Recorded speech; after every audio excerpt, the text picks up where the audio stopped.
Ça va bien et toi? Très bien, ça va. On peut commencer. Alors, Jonathan du Biloto Label TV, comme prévu, j'avais dit qu'on allait faire plusieurs interviews, notamment interviewer des entrepreneurs, des jeunes motivés, des personnes motivées à pouvoir faire une différence, à pouvoir faire la différence dans la communauté au niveau de l'entrepreneuriat. Donc ici, mon invité du jour, c'est Monsieur Moeou Curtis. C'est bien ça. Voilà, alors juste pour expliquer un peu hein, comment on s'est rencontrés. Donc c'était au cinquantenaire, c'est bien ça, hein. C'est bien ça. C'était ça. Cinquantenaire, on jouait au basket. On a On- fait plusieurs matchs ensemble. ouais, Et ensuite, on s'est recroisés dans les couloirs de l'ULB, donc l'université ici à Bruxelles. ouais. Notamment dans la faculté de Solvay, en C'est ça. économie. Voilà, donc ici, on se retrouve encore à l'ULB, symboliquement parlant, pour cette interview sur l'entrepreneuriat. Et ça, c'est magnifique. Pour moi, je prends ça comme Ouais, c'est un c'est tout, symbolique. un tout symbolique. Voilà. Alors, pour introduction, moi, ce que je vais faire, c'est que je vais d'abord présenter deux livres, euh, très brièvement, hein. Le premier sera The Black Opportunity. C'est la conversation sur le capital risque de l'entrepreneuriat par l'auteur Tino Tenda Shibebe, qui est un opérateur start-up, membre du conseil d'administration She Did It, qui soutient les femmes entrepreneurs issues de la diversité en Belgique. Il est membre conseil consultatif du Simplicity Climate Investment Fund, qui se concentre sur la durabilité et l'inclusion grâce aux technologies ayant un impact sur le climat, et de l'Organisation internationale pour l'immigration, l'OIM, fournissant des services et des conseils en matière de migration. Il a écrit ce livre de Black Opportunity en 2021. D'accord. Veuillez obtenir ce livre, hein. Donc, il est disponible sur Amazon. Si vous voulez en savoir plus, je ne vais pas vous le spoiler. D'accord. On va garder le mystère. Euh, voilà, donc ici, sachez que ça parle des difficultés qu'éprouvent des entrepreneurs euh, issus de la diversité, euh, voilà, en Belgique, et des solutions euh, pour pouvoir y remédier. Une des questions souvent posées dans son livre est le manque de représentation des Afropéens dans l'entrepreneuriat en Belgique. Le deuxième livre sera L'Afropean, Not from Black Europe, de Johnny Pitt, qui est un Anglais, présentateur de télévision, écrivain et photographe anglais. Voilà, donc il a passé 10 ans à travailler à la télévision en tant qu'écrivain et présentateur avec MTV, Sky One, etc. Il a remporté plusieurs prix, notamment un prix Decibel Penguin pour les nouveaux écrivains. Euh, et en tant que photographe, il a collaboré avec l'auteur et mentor Carrie Phillips sur un projet euh, pour la British Broadcast Channel et le British Art Council de Space, appelé A Bend in the River, sur l'immigration, et a eu sa première exposition internationale à l'Université de Liège, conférence «Qu'est-ce que l'Afrique pour moi maintenant?»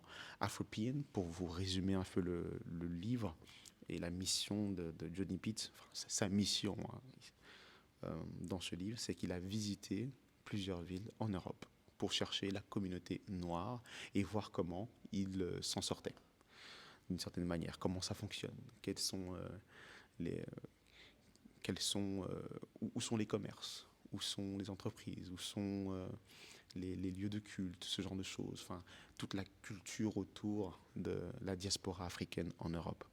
Et il a appelé Afropean. J'en suis un, Curtis, je pense que tu es également un Afropean. Également, ouais. Nous sommes tous les deux nés en Belgique. Nous sommes issus de la génération euh, après l'immigration. Nous sommes nés ici. Donc on se considère comme des Africains, des Européens d'origine africaine. Disons ça plutôt comme ça. Alors une des citations dans ce livre, euh, l'homme blanc s'approprie tout, puis il exige de nous que l'on vive comme lui, mais sous sa domination. En tout cas, achetez ce livre et vous en saurez beaucoup plus. Il est disponible sur Amazon. Alors, on revient vers toi, mon confrère Curtis. Tu as récemment mis en ligne un podcast, j'ai vu sur Instagram, sur Apple également, podcast, du nom de Next Gen. Peux-tu nous en parler? Alors oui, c'est un podcast que j'ai créé avec Mohamed, mon acolyte.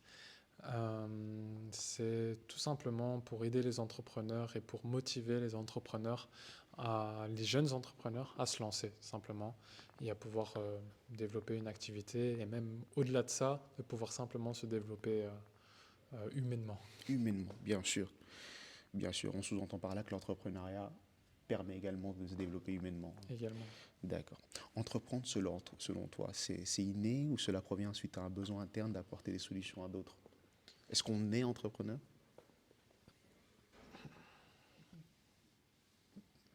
Pour moi, pour moi, il peut y avoir certaines caractéristiques d'un entrepreneur qui soient innées, mais je pense que globalement, la volonté de pouvoir régler un vrai problème, je pense que c'est ça la plus grande part d'un entrepreneur. Enfin, la principale raison pour laquelle on devient entrepreneur, je pense, c'est pour la raison, enfin une raison qui nous est propre de régler un problème ou d'apporter des solutions à certaines personnes.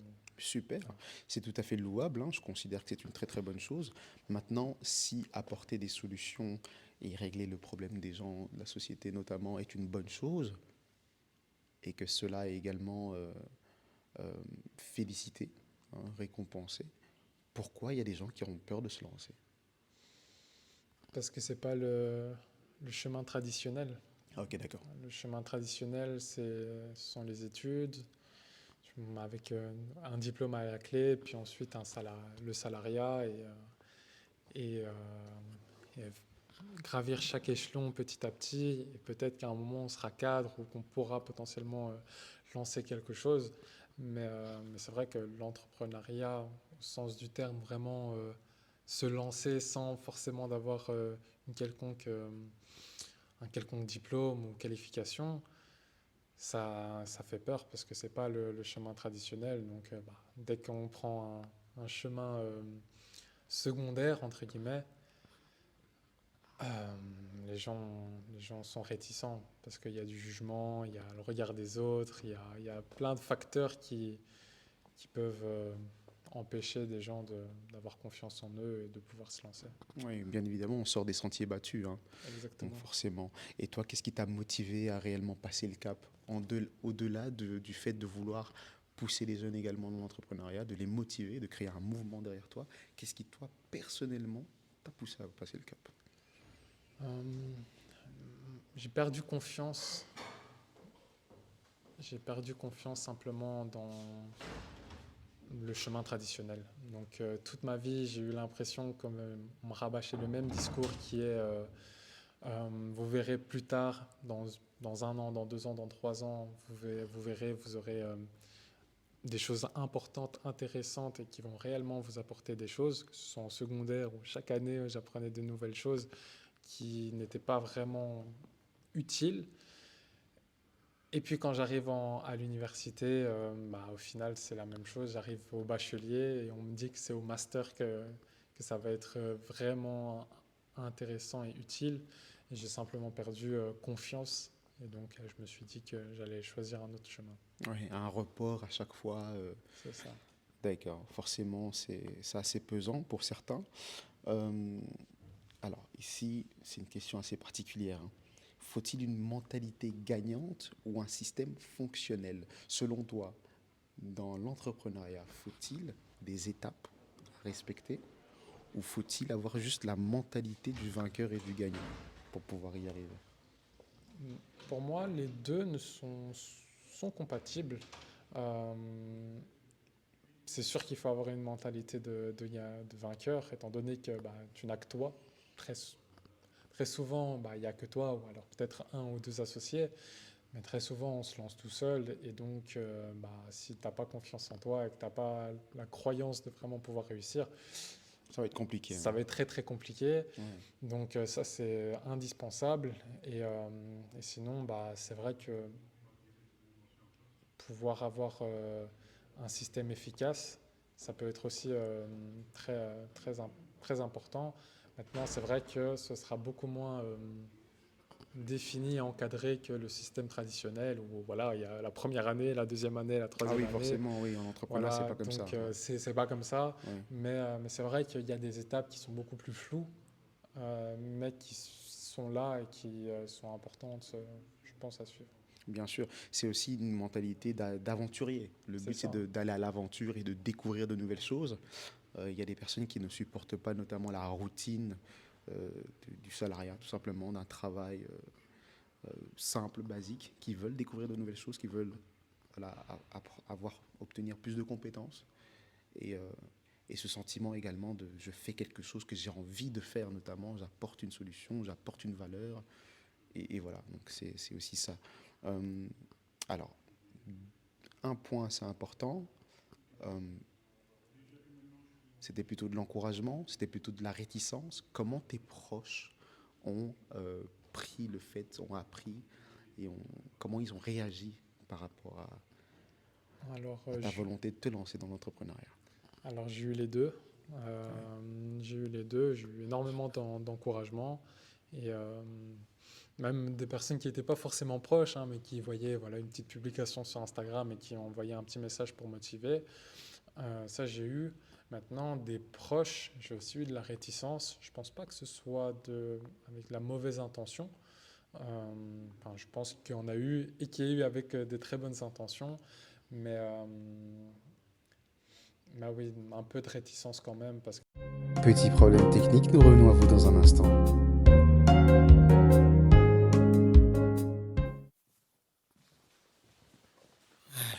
Alors, on y revient.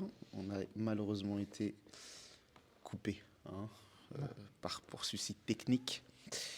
c'est des Ouais, choses qui c'est des arrivent. choses qui arrivent, hein. Donc, en gros, on a fait un podcast. Enfin, on a littéralement discuté de plusieurs sujets, mais on a été coupé parce que voilà, il y a un petit problème technique. Ça fait partie de l'entrepreneuriat. Voilà, on n'a pas lâché, on s'est pas dit on arrête et on remballe tout et on rentre. On s'est dit on va recommencer. Pas tout, parce qu'une partie a quand même été enregistrée, mais on va continuer plutôt. Et on a parlé de plusieurs sujets, notamment on a parlé de ce qu'on pouvait implémenter, des solutions. Euh, Si on peut juste revenir sur le fait que tu m'avais dit, donc, par rapport aux points positifs, aux points négatifs, tu considérais que c'était complémentaire ou que c'était plutôt déséquilibré par rapport à tes proches? C'est-à-dire qu'il y avait plutôt de l'encouragement ou... En fait, globalement, il y avait une partie d'encouragement, mais il y avait quand même de la réticence, dans le sens où bah, c'est normal, hein, quand tu as un proche, tu t'inquiètes simplement de savoir s'il va dans la bonne direction, il a pris la bonne décision pour lui. Donc tu t'inquiètes. Et donc bah, concrètement, bah, il me posait des questions. Et le résultat, c'est que bah, je m'inquiétais, je commençais à remettre un peu en question moi, mes choix. Et bah, même si ça partait d'une bonne intention, hein, au final, c'est juste savoir si bah, on va dans la bonne direction, si tout se passe bien. Euh, ça au final, ouais, ça m'a sorti du truc. Je suis désolé. Non, c'est pas grave, t'inquiète. Je suis En désolé. fait, ici, pour revenir à ce qu'on disait, c'était que il y avait beaucoup plus de réticence et on peut dire 80% de réticence et 20% d'encouragement. Et là, en fait, je viens d'en rebondir en disant, en posant en question, est-ce que si toi, il y a l'un de tes proches qui décidait de se lancer dans l'entrepreneuriat, est-ce que tu serais beaucoup plus réticent ou est-ce que tu serais plutôt dans l'encouragement? Est-ce que tu changerais la balance, en fait, ou est-ce que tu la mettrais à 50-50?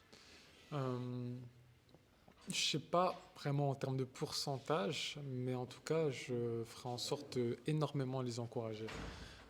Même si je sais que j'aurai d'office un peu de réticence, mais c'est pas forcément une mauvaise chose, hein. C'est juste savoir, ok, bah, est-ce que tu prends la bonne décision? Est-ce que tu es bien au courant de tout? Est-ce que tu sais dans quoi tu te lances? Les questions normales, hein, si on s'inquiète, c'est pas oui, vas-y, la tête la première, alors Ah que non, non, voilà, c'est pas ça.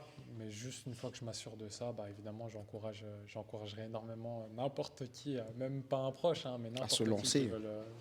qui veut se lancer. Bien sûr, bien sûr, bien sûr. Et là maintenant, on avait également abordé un sujet assez important, c'était, je t'avais posé une question, et je te la repose hein, pour les internautes qui n'ont malheureusement pas vu cette partie. C'est, alors, est-ce que tu as des exemples d'entrepreneurs qui ont réussi à Bruxelles, en Belgique? Ah oui, oui, oui, Combien oui. t'en connais et est-ce Oui, que tu peux nous les citer? oui eh bien, là, qui me viennent, j'en ai qu'un. Il s'appelle Marvin. Entre-temps, j'ai pas été chercher le nom de famille, je sais toujours pas. Mais Dites-nous hein, dans les commentaires. Ouais. c'est ça. Donc, qui est dans le milieu de l'alimentation, donc avec Freshéo. Oui, Et donc, simplement, c'est de la livraison de nourriture. Et, euh, et donc, c'est un peu le seul exemple d'entrepreneur, euh, je ne sais pas s'il est né en Belgique, mais voilà, africain de manière Qui exerce en générale. Belgique. C'est ça exactement, qui Voilà. exerce en Belgique, Ouais. que j'ai. Super. Ben écoute, je dis super, mais c'est assez dommage. Si vous en connaissez beaucoup, en tout cas, n'hésitez pas à les mettre en commentaire. On aimerait bien savoir qu'est-ce qu'ils font, quelles sont les activités, quels sont les services, quels sont les produits de ces entrepreneurs en question à Bruxelles, en Belgique en général, dans la communauté afrodescendante. Maintenant, ici, donc, si je comprends bien, tu reproches quand même, euh, je dirais pas la société, mais il y a un petit regret du fait que tu aimerais en connaître beaucoup plus, avoir beaucoup plus d'exemples. Le fait d'en connaître qu'un seul, Bien sûr, moi je pense que c'est pas assez. c'est vraiment la clé pour démocratiser l'entrepreneuriat, c'est d'avoir des exemples. Euh, et c'est vrai que là, que je sois capable que d'en citer d'un, c'est un peu dommage, hein. C'est quand même triste. Mais Euh, on peut te poser la question de combien de rappeurs tu peux nous en citer, tu peux nous en sortir peut-être plusieurs, hein. ouais, Mais les entrepreneurs, qu'un seul, c'est c'est assez ça, dommage quand même. footballeur, basketteur, je peux en citer plein, Ouais, mais ils ont beaucoup plus de visibilité. c'est ça exactement. Et même la vision est beaucoup plus positive. Lorsqu'on parle d'un rappeur, lorsqu'on parle d'un footballeur, d'un sportif de manière générale, c'est beaucoup plus positif qu'un entrepreneur où c'est le petit aventurier qui esquive le système. C'est plus ou moins ça la vision d'un entrepreneur, en tout cas de ce dont j'ai pu expérimenter. C'est oui, l'aventurier qui veut pas suivre les cours, qui déteste l'école, qui va du coup se lancer solo. Mais je pense qu'on peut démocratiser parce qu'il y a plein de profils différents dans l'entrepreneuriat. Mais qui pourtant, cet entrepreneur en question cherche à apporter de la valeur en plus, cherche à, à créer, cherche à valoriser son travail, son service. Donc, ils sont très importants en fait en soi. bien sûr. Euh, Est-ce que tu peux comparer ces deux-là? Est-ce que tu saurais me dire qui est le plus important selon toi entre celui qui bosse tous les jours, qui fait ce qu'il a à faire, ou celui qui cherche à créer? Est-ce que c'est une question d'importance ou une question de complémentarité pour toi en soi? Comment tu vois ces deux catégories de travailleurs? Parce que tous les deux travaillent, hein, entre le salarié et l'entrepreneur, tous les deux travaillent, mais l'un a fait le choix de se lancer de manière indépendante et l'autre a fait le choix de plutôt d'être recruté, de travailler.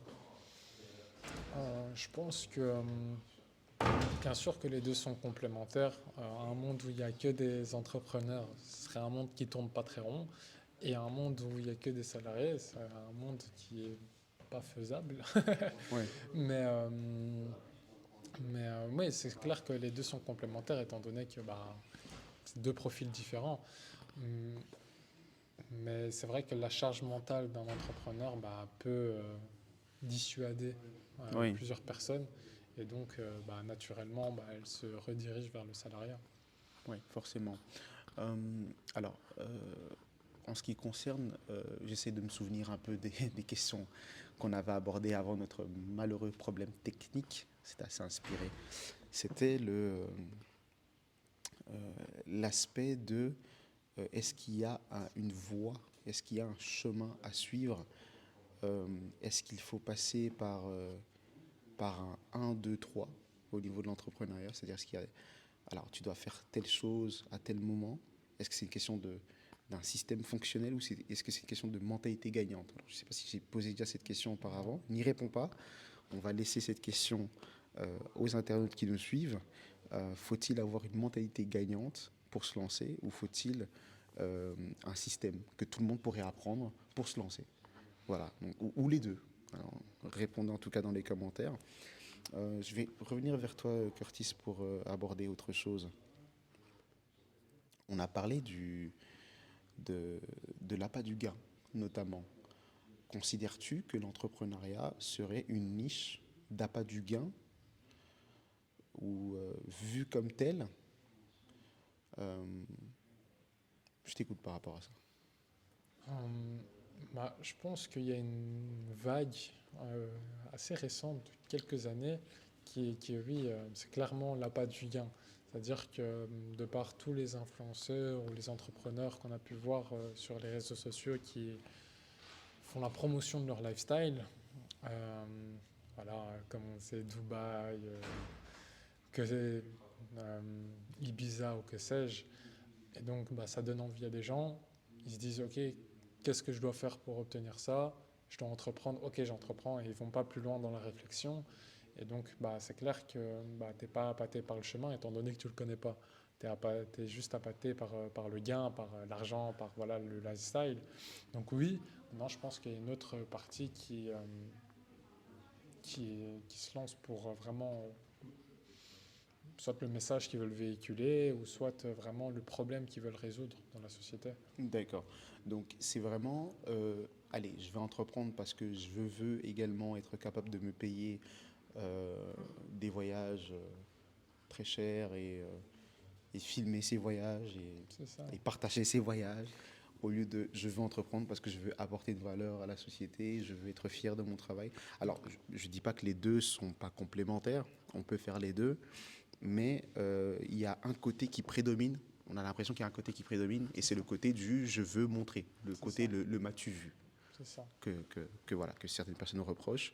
Maintenant, Euh, oui, mais maintenant, c'est pas, je pense pas que ce soit non plus une mauvaise chose, hein, parce que bah, pareil, je pense pas que c'est une voilà, mauvaise chose aussi, ça peut motiver, ça peut inspirer énormément. bien sûr. Moi, dans un certain sens, ça m'a inspiré. Ouais. Mais, mais je pense que c'est juste une question d'interprétation. C'est comment les jeunes interprètent euh, un entrepreneur qui monte son lifestyle. C'est OK, est-ce que juste je regarde ce qui est beau et que je ferme les yeux sur ce qui est moins beau et que je ne Ouais, vais pas chercher ce qui est moins beau, bien sûr, oui. ou alors c'est OK, c'est beau, comment je vais obtenir ça, et vraiment pousser la réflexion et essayer de comprendre réellement quelles sont les étapes, enfin, par quoi il est passé pour obtenir ça. Et au final, je pense que bah oui, c'est une question d'interprétation, une question de profil, parce qu'il y en a qui ne sont pas forcément motivés ou drivés par le fait de régler un problème dans la société, qui vendent des chaussettes ou qui fassent le business qui va révolutionner la vie de millions de personnes. Eux, ils s'en fichent, c'est juste le gain. Et à l'inverse, bah, il y en a qui ne sont pas forcément très motivés par le gain, euh, mais surtout motivés par soit le message qu'ils véhiculent ou le problème qu'ils vont résoudre. Alors j'aimerais revenir sur un point que tu as donné sur le bon et le mauvais côté. Et, euh, et j'aimerais également que vous, les internautes, vous puissiez commenter votre ressenti par rapport à ça. Euh, Ce point est le suivant. C'est, alors, le m'as-tu vu? Donc on montre, on démontre sa réussite, son succès, sa richesse, mais on cache les obstacles, les nuits difficiles, les, Les les, remises en question. les remises en question, des moments de doute parfois, Les euh, fois, on repart de zéro aussi. malheureusement. Mais ça fait partie du processus. C'est ça la beauté en fait de l'entrepreneuriat, c'est cet ensemble en fait de tous ces événements qui font un entrepreneur en fait. C'est pas uniquement je vends mon produit et voilà du jour au lendemain. Non, c'est cet ensemble euh, qui crée cet ensemble cette mentalité, cette force, hein, cette aura voilà, de C'est ça. l'entrepreneur qui est capable de trouver des solutions et de s'en sortir malgré tout. Euh, et ça, c'est assez important. Ce qu'on veut, c'est pas des entrepreneurs vides, hein, des gens qui veulent juste vendre pour vendre. On veut des gens qui, qui au-delà de ça, s'élèvent même humainement. C'est ça. Voilà, et démontrent cette résilience et cette capacité de pouvoir surmonter des obstacles. Euh, c'est pas parce que c'est difficile qu'il faut s'arrêter. D'ailleurs, voilà, c'est difficile, mais il faut continuer. Il y a plusieurs choses qui sont difficiles dans la vie, mais on ne s'arrête pas pour autant. Euh, on va ouvrir un autre onglet, l'onglet de la visibilité. On l'a déjà ouvert, on va juste revenir là-dessus. Est-ce qu'il ne faudrait pas faire des workshops, créer des événements pour susciter l'intérêt aux jeunes aujourd'hui de se lancer dans l'entrepreneuriat? Oui, c'est ce que je disais. Je parlais de mon expérience, par exemple en secondaire. C'est vrai qu'en réto, la dernière année de secondaire, on a eu une journée porte ouverte ici à l'ULB moi, je ne savais pas trop ce que je voulais faire et j'ai dit, je veux entreprendre. Et on m'a dit, venez à Solvay. C'est l'école pour entreprendre, enfin, c'est la faculté pour entreprendre plutôt. Et disons que c'était pas tout à fait ça. En tout cas, c'est pas la meilleure solution si tu veux entreprendre et vite. Et donc, c'est vrai que montrer que bah, dès 18 ans, dès que tu sors des rétos, bah, c'est possible d'entreprendre. Eh ben, je pense que on doit mettre ça dans la tête des gens. Pas forcément qu'on doit, hein, mais bien sûr que c'est C'est une possible. C'était une possibilité, c'est une possibilité. option. Ouais. Mais aussi, ce que je soulignais comme problème, c'est que bah, la majorité des gens, actuellement, bah, finissent leur secondaire en général. Et donc, bah, quand on finit en secondaire en général, à moins qu'il y ait une passion ou voilà, une activité sur le côté, bah, on n'a pas de réelles compétences. Qui dit pas de compétences ou pas réellement de connaissances, ou en tout cas pas spécifiques, bah, c'est difficile de commercialiser quoi que ce soit. Donc il faut encourager aussi les jeunes à se former en parallèle de l'école, et aussi rappeler que bah, le général c'est bien, mais qu'il n'y a pas de tout et t'es pas un paria ou un raté si tu vas en professionnel, en technique de qualification ou de transition. Tout est bon à apprendre. Maintenant, il faut savoir bien les utiliser et, euh, et savoir vraiment où tu vas et qu'est-ce que tu fais, qu'est-ce que tu fais avec tous ces cours, toutes ces connaissances et toutes ces Bien sûr. compétences. Le but, c'est vraiment d'être précis. Je veux quelque chose, je vais aller, je vais prendre ce chemin-là pour l'obtenir. Peu importe quel est le chemin que tu vas que suivre. Il n'y a pas de chemin royal nécessairement pour la réussite ou l'entrepreneuriat. Il y a des entrepreneurs qui suivent le chemin classique de l'université, qui font le master et qui ensuite décident de se lancer. Il y en a beaucoup moins, mais ça existe aussi. Euh, Ici, moi, j'aimerais revenir sur autre chose. C'est sur la représentation de ces entrepreneurs issus de la diaspora, issus euh, des jeunes comme nous, hein, de la génération qui sont des Afropéens nés ici en Belgique, Européens d'origine africaine. Euh, cette représentation, est-ce qu'il ne faudrait pas euh, pousser à,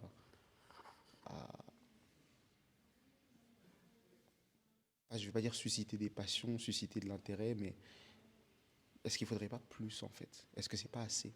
Alors, tu n'as pas besoin de répondre, on va laisser ça pour les internautes. On va quand même reconnaître le fait, j'avais parlé du 18-19 également. Il y a le 18-19, 18-19. oui, Ah oui, oui, les aides. les Les aides aides, oui. qu'il y a à Bruxelles, notamment pour aider les jeunes, des gens à entreprendre. Il y a également des conseillers de carrière pour guider des personnes au niveau professionnel. Il y a des aides qui existent. Ces aides sont là, mais ne sont pas nécessairement exploitées aussi. Parce qu'il y a des gens qui ne sont pas au courant que ces aides existent.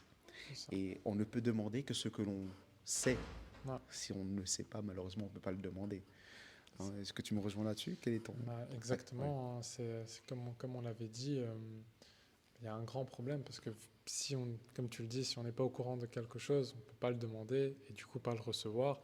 Donc malheureusement, il y a énormément d'entrepreneurs qui auraient pu bénéficier de ces aides, qui malheureusement n'en ont pas bénéficié et donc euh, c'est l'une des raisons pour lesquelles eh ben, ils n'y arrivent pas. Et aussi, il y a aussi énormément d'entrepreneurs qui ne se lancent pas, qui auraient pu se lancer s'ils avaient eu connaissance de toutes ces aides. Ouais. Et donc, ça fait que malheureusement, euh, on perd des entrepreneurs qui auraient pu réussir, apporter de la valeur ajoutée, apporter de l'emploi et apporter plein de choses Bien sûr, à la aussi. société. C'est ça. Euh, on revient toujours sur le fait de vouloir apporter de la valeur ajoutée euh, au-delà de l'appât du gain. Euh, Ça, c'est vrai. J'aimerais juste revenir encore sur un autre point. On avait parlé également de l'idée même.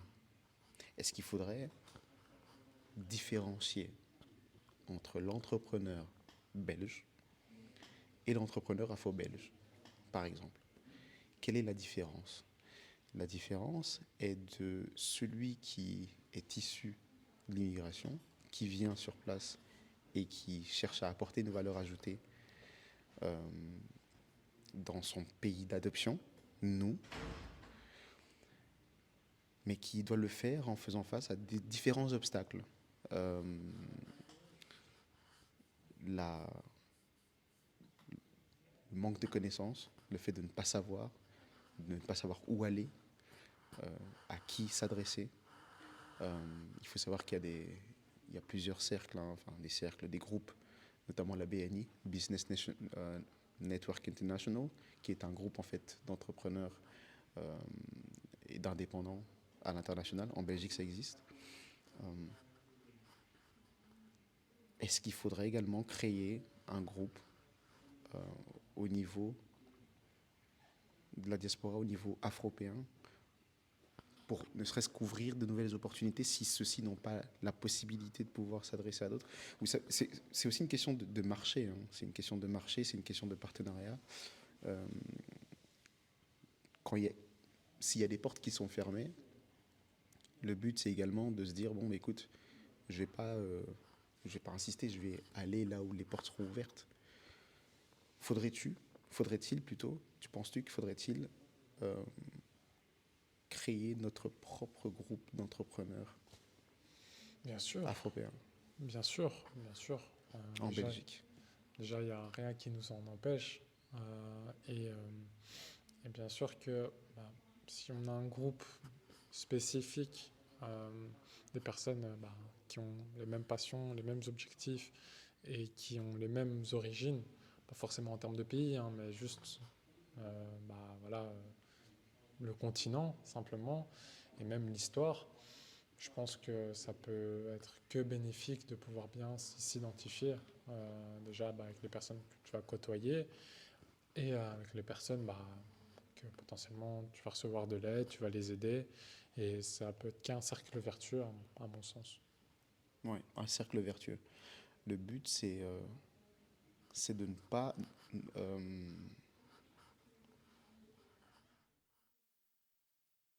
c'est pas nécessaire non plus de tout le temps chercher, en fait. On peut tout simplement créer. C'est ça. Si on juge le fait que ça manque, pourquoi ne pas le faire, tout simplement? C'est la Et base même de l'entrepreneuriat. c'est la base même de l'entrepreneuriat. On avait parlé également du retard. Je ne sais pas si tu te souviens, Ouais. le retard comparé à d'autres pays. Nous constatons qu'en Angleterre, par exemple, la communauté afro-péenne d'Angleterre est assez développée dans certains domaines, au niveau de l'entrepreneuriat notamment. Nous constatons que dans d'autres régions du monde, ça avance. Dans la diaspora, je parle. Hein. Et même l'entrepreneuriat de manière générale. Et même l'entrepreneuriat de manière générale. Mais que, bizarrement, ici, c'est pas trop ça. On essaye de faire un peu, mais il y a Ouais. un truc qui gêne. Est-ce que c'est une question de mentalité? Est-ce qu'il faudrait changer des mentalités? Est-ce qu'il faudrait C'est ça, attiser c'est... plus d'engouement? Comment tu vois la chose? Dans la jeunesse, hein, je parle. Bah, je pense que bah, c'est un manque d'exemple, hein, parce que bah, Ouais, on revient sur le manque ouais, d'exemple, encore une c'est fois. au final, je pense que la Plus base, de c'est vraiment visibilité. En fait, c'est comme un cercle, hein, parce que s'il n'y a pas, il y a pas d'exemple, il y a beaucoup moins de jeunes, et du coup, bah, il y aura moins d'exemples vu qu'il y a En moins de fait, jeunes. on est Mais dans l'offre et la demande, en fait, en c'est ça, économie, quoi. exactement. Mais globalement, je pense que bah, parallèle des exemples, ce qui est important, c'est dès le plus jeune âge, de ne pas stigmatiser l'entrepreneur et ne pas stigmatiser les études professionnelles, ne pas stigmatiser les études enfin, techniques de qualification ou transition.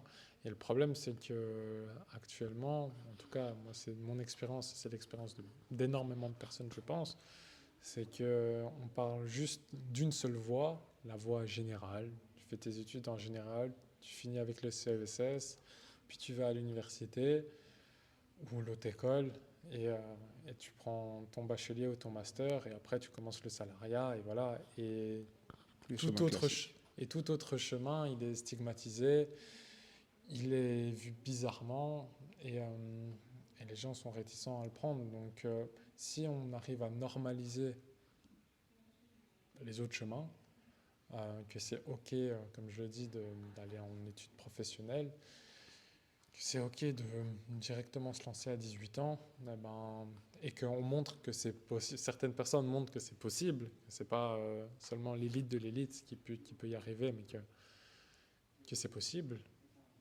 Moi, je pense que les mentalités vont changer petit à petit. Et elles changent par rapport à il y a 5 ou 6 ans où Oh, on n'en l'entrepreneuriat, parlait même pas, hein. Pas tant le que ça en mot tout cas. entrepreneuriat même n'était pas du Ouais, tout sur nos lèvres. ouais. Mais, euh, mais ça change. Mais on peut toujours faire changer les choses beaucoup plus vite et de manière beaucoup plus impactante. Bien sûr. Alors, le rôle même de cette chaîne Biloto Label, le pourquoi je l'ai créée, c'est vraiment par souci en fait de manque de représentation. Comme je l'ai déjà dit, le but ici, c'est vraiment, je vais partir en croisade en fait, tout simplement.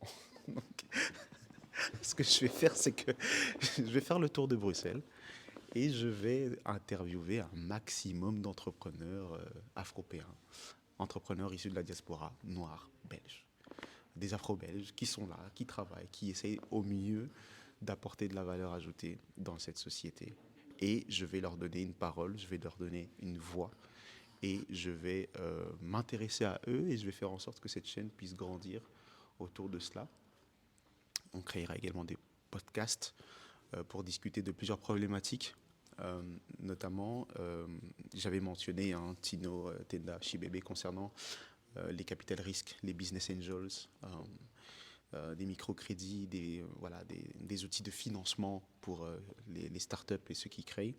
Donc, on parlera de plusieurs sujets, mais le but, c'est vraiment de créer un engouement là-dessus et de se dire, OK, il serait temps de donner une voix à ceux qui, malheureusement,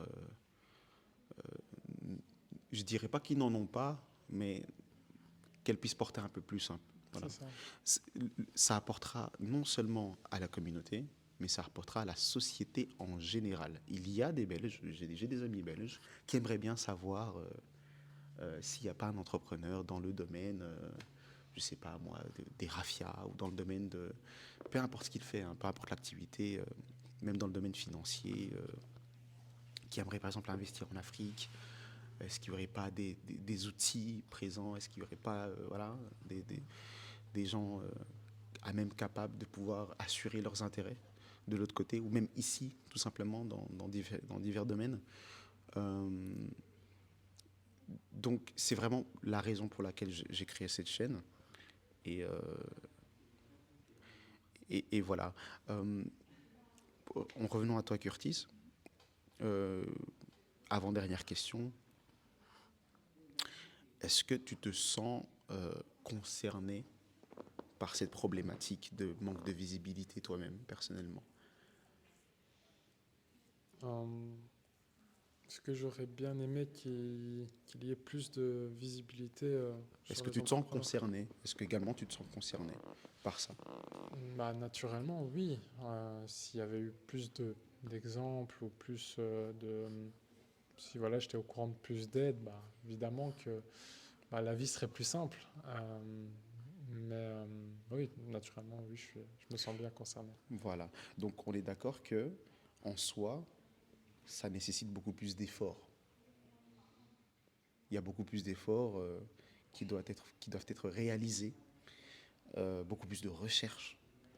Euh, et donc, si tu le fais, c'est parce que tu le veux vraiment. C'est ça, Voilà. Il y a une véritable motivation c'est ça, derrière. bien sûr. Voilà, en tout cas, ne lâche pas, continue comme ça, c'est une très très bonne chose. On va tâcher. Bien sûr, bien sûr.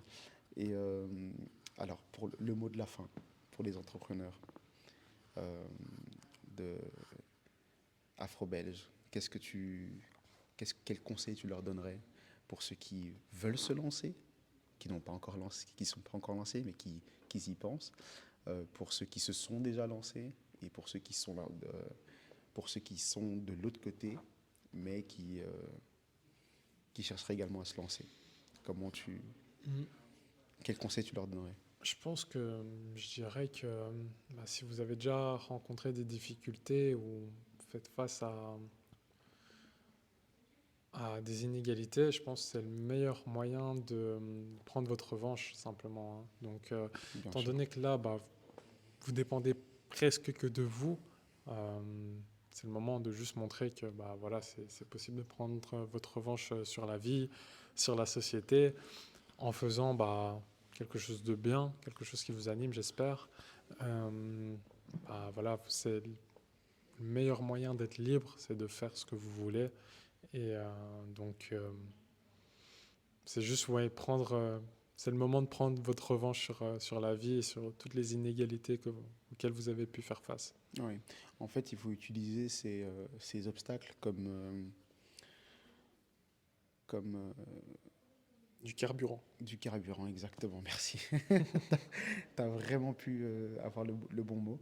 Utiliser ces obstacles comme du carburant, des éléments pour vous pousser en fait à aller encore plus loin, avec plus de férocité, avec plus de volonté. Car derrière, en fait, cette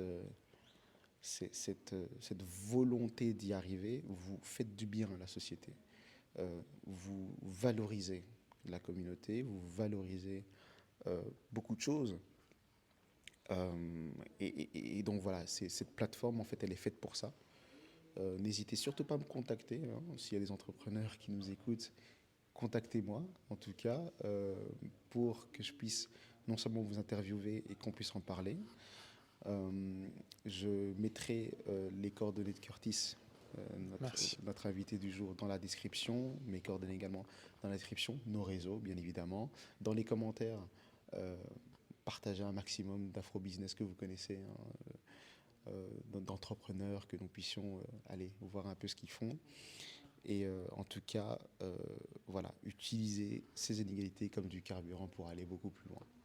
Ça, c'est vraiment le mot de la fin. Je pense qu'il n'y a rien d'autre qui pourrait résumer au mieux La volonté de cette interview et même de la chaîne. Bien sûr, bien sûr. Moi, personnellement, qui vous parle, ben, nous, voilà, on en fait partie.